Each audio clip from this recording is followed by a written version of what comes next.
pourquoi il est fondamental de s'aimer d'abord soi-même. Bonjour et bienvenue dans ce nouvel épisode du podcast de la double reconnexion. Je suis Viviane Kuhn, enquêtologue connectée. J'accompagne les femmes qui ont oublié de penser à elles, à oser rêver et vivre la vie qui leur fait envie, sans chercher sans cesse à s'améliorer, mais en se mettant à l'écoute de leur petite voix, leur meilleur allié. Alors, pourquoi il est fondamental de s'aimer d'abord soi-même ? C'est une idée que j'avais envie de partager parce que, en fait, je crois profondément qu'on traite les autres comme on se traite soi-même. Et même si tu n'as pas du tout l'impression que c'est vrai, peut-être que c'est juste que tu sentes que c'est pas vrai, mais si c'est le cas, que tu te dis non, c'est pas vrai, moi je traite toujours les autres très bien et pourtant je me déteste ou je m'aime pas tant que ça, je sais pas. Eh bien, c'est mon avis, c'est que on se force à traiter les autres comme ça, mais que c'est pas forcément quelque chose de naturel. On sait que c'est bien d'être comme ça avec les autres. On sait qu'il faut que je sois comme ça, gentille, bienveillante, que j'aide les autres et tout. Et c'est ce que je fais. Et ne te juge pas pour ça. Et je ne t'accuse de rien du tout. Et je pense à moi en premier lieu, puisque ça a été mon cas pendant très très longtemps.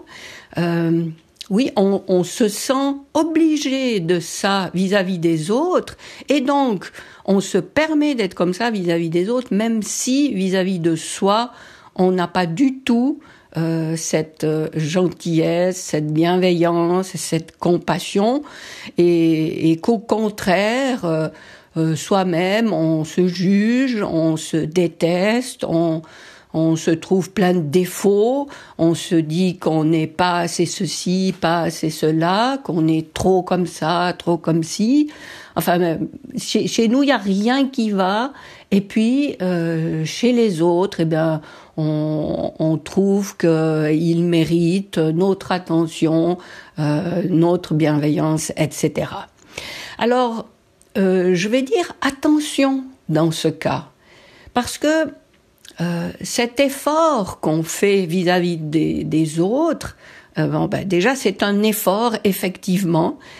C'est pas 100% naturel, mais ça nous paraît tellement évident qu'on doit être comme ça avec les autres qu'on fait cet effort sans même plus s'en rendre compte. Mais ça reste dans l'effort. Et qui dit effort dit force.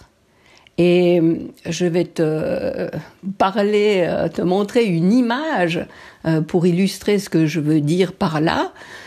C'est comme si tu avais un élastique dans les mains et que ça nécessitait toujours que tu tires sur cet élastique, même si tu t'en rends pas compte, pour avoir cette attitude vis-à-vis des autres. Alors tu es comme ça, merveilleuse avec les autres, tu fais tout ce qu'ils attendent de toi, tu leur donnes ce dont ils ont besoin, et c'est comme si tu ne voyais pas dans tes mains cet élastique sur lequel tu tires toujours, encore et toujours et encore. Et ben qu'est-ce qui va se passer? Au bout d'un moment, cet élastique va péter. Parce que cette force que tu mobilises continuellement, eh bien, elle va s'épuiser au bout d'un moment. Parce que l'élastique va s'user. Ou alors, tu te rendras compte que tu es en train de tirer sur cet élastique et puis tu voudras arrêter de le faire parce que tu n'en pourras simplement plus. Alors, voilà, ça c'est la situation où c'est une force, peut-être, dont tu es inconsciente, qui te pousse à être tout comme il faut, gentille, bienveillante avec les autres. Alors, pourquoi, j'en arrive enfin au sujet du podcast, pourquoi il est fondamental de s'aimer soi-même? Parce que toi, en te forçant à être comme ça avec les autres, probablement que vis-à-vis de toi, tu as un jugement très sévère. Hein? Tu te juges insuffisante, tu te juges incapable de plein de choses, mais il faut donner le change, il faut donner le tour et tu te forces à être autrement avec les autres. Donc, si toi tu te juges insuffisante, je t'invite à t'aimer toi-même, à t'accepter tel que tu es, à arrêter de te juger sans cesse, à pardonner à toi-même, à tous les, entre guillemets, éducateurs qui t'ont formaté pendant ton enfance, ton adolescence, ta vie d'adulte, pardonner à tous ces gens, et surtout te pardonner à toi-même, comme je l'ai dit. Pourquoi? Je vais te donner une autre image, l'image d'une baignoire. Si tu t'acceptes tel que tu es, si tu parviens à te dire que tu es merveilleuse comme tu es, si tu arrêtes enfin de vouloir être autrement que ce que tu es, parce que c'est comme tu es que tu es magnifique, merveilleuse, formidable, unique, eh bien, voilà ce qui va se passer. Je te donne l'image d'une baignoire. Quand tu arrives à ça, c'est comme si tu avais trouvé le robinet de l'eau qui va remplir cette baignoire à la température qui est idéale pour toi. Et toi, tu es dans cette baignoire et tu es dans cette eau. Oh, mais qu'est-ce que tu es bien! Et l'eau qui coule sans arrêt, qui est toujours à cette température qui te fait tellement du bien. Et au bout d'un moment, ta baignoire, elle est remplie. Et ce robinet, tu as simplement trouvé le bouton, l'interrupteur pour l'ouvrir. Et l'eau, dans l'abondance qui la caractérise, eh bien, elle va continuer à couler encore et encore. Donc toi, tu es dans cette baignoire, tu bénéficies de tous ces bienfaits, de tout cet amour qui vient toucher tous tes pores, tout ton corps, tes ressentis, toutes tes émotions. Et puisque le robinet reste ouvert, eh bien, par la force des choses, l'eau va déborder de cette baignoire. Et en débordant de la baignoire, elle va atteindre les autres autour de toi. Et toi, ce que tu vas dégager auprès des autres, c'est aussi cet amour. Mais c'est plus comme avant, quand toi tu ne t'aimais pas et puis que tu faisais l'effort d'aimer les autres. Hein? Imagine maintenant que tu es encore dans cette situation, le robinet de la baignoire est fermé. Il y a quelques petites fuites et il y a des petites gouttes qui coulent.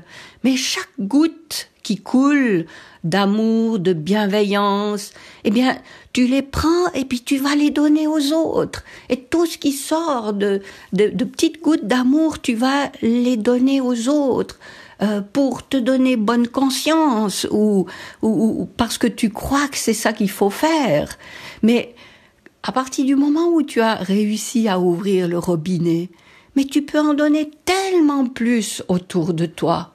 Et tu n'as plus d'efforts à faire. Avant, quand le robinet était fermé, tu te sacrifiais pour ne pas prendre ces gouttes et pour les donner aux autres. Et puis tu étais là dans l'attente de reconnaissance. Ben oui, je fais le sacrifice, je donne tout aux autres, donc ils doivent bien me trouver formidable. Et puis, ben non, même pas. Donc ta frustration augmente de plus en plus, ton sens du sacrifice est au paroxysme de ce qui peut être, et tu sens que l'élastique va péter bientôt, ça va pas tarder.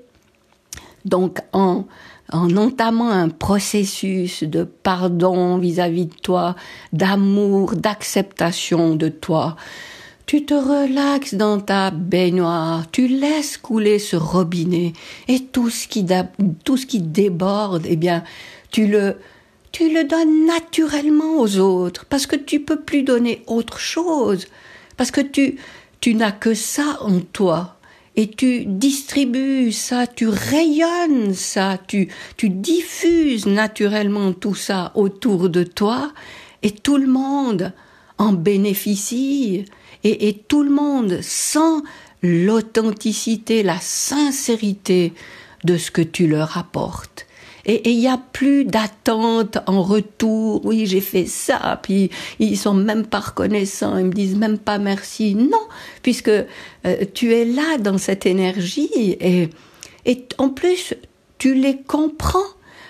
Tu te sens beaucoup plus uni à eux. Tu te sens plus relié à toutes les personnes qui sont autour de toi. Et tu prends conscience que chacun fait avec ses moyens du moment, que chacun fait du mieux qu'il peut dans l'état de ses moyens. Tu prends conscience que chacun est limité, entre guillemets, par les filtres qu'il a validés de son éducation, etc. Tu prends conscience des richesses que chacun a en lui et des faiblesses que chacun aussi a en lui. Et tu as de la compassion pour ces faiblesses et tu te réjouis de ces richesses dans chacun des gens qui sont autour de toi. Et imagine si tout le monde mettait un peu de conscience dans le fait de vouloir remplir sa baignoire et se permettait de faire déborder sa baignoire sur les autres, eh bien, au lieu d'être dans la concurrence, le combat, la jalousie, le jugement, on serait dans l'empathie, dans la compassion, dans l'entraide. Et tout serait tellement plus facile, plus fluide et plus simple dans nos vies. Alors, voilà pour cette histoire que je voulais te raconter au sujet du fait qu'il est important de s'aimer soi-même d'abord. Et mon Dieu, combien il y en a qui pensent que c'est de l'égoïsme. Ben non, pas du tout. C'est vraiment la base de l'altruisme. Parce que tout ce que tu t'autorises pour toi, eh bien, tu t'autorises aussi pour les autres. Et la manière dont tu te traites, c'est la manière dont tu traites les autres de manière authentique, sans avoir à te forcer. Alors, je suis très curieuse de savoir ce que tu penses de ce que je t'ai raconté là, avec l'histoire de l'élastique, avec l'histoire de la baignoire. En tout cas, moi, c'est quelque chose qui me fait vibrer et j'aime voir la possibilité de cette issue d'être tous dans sa baignoire et de dégouliner, de déborder tout ça sur les autres. Alors, si tu es sur mon site ou sur YouTube, tu peux toujours télécharger mon rituel d'hygiène énergétique pour justement prendre soin de ton énergie le plus souvent possible. Et si tu es sur YouTube, eh ben, n'hésite pas à liker la vidéo, à t'abonner à ma chaîne si c'est pas encore fait. Et je me réjouis de te retrouver dans le prochain épisode. D'ici là, je te souhaite le meilleur.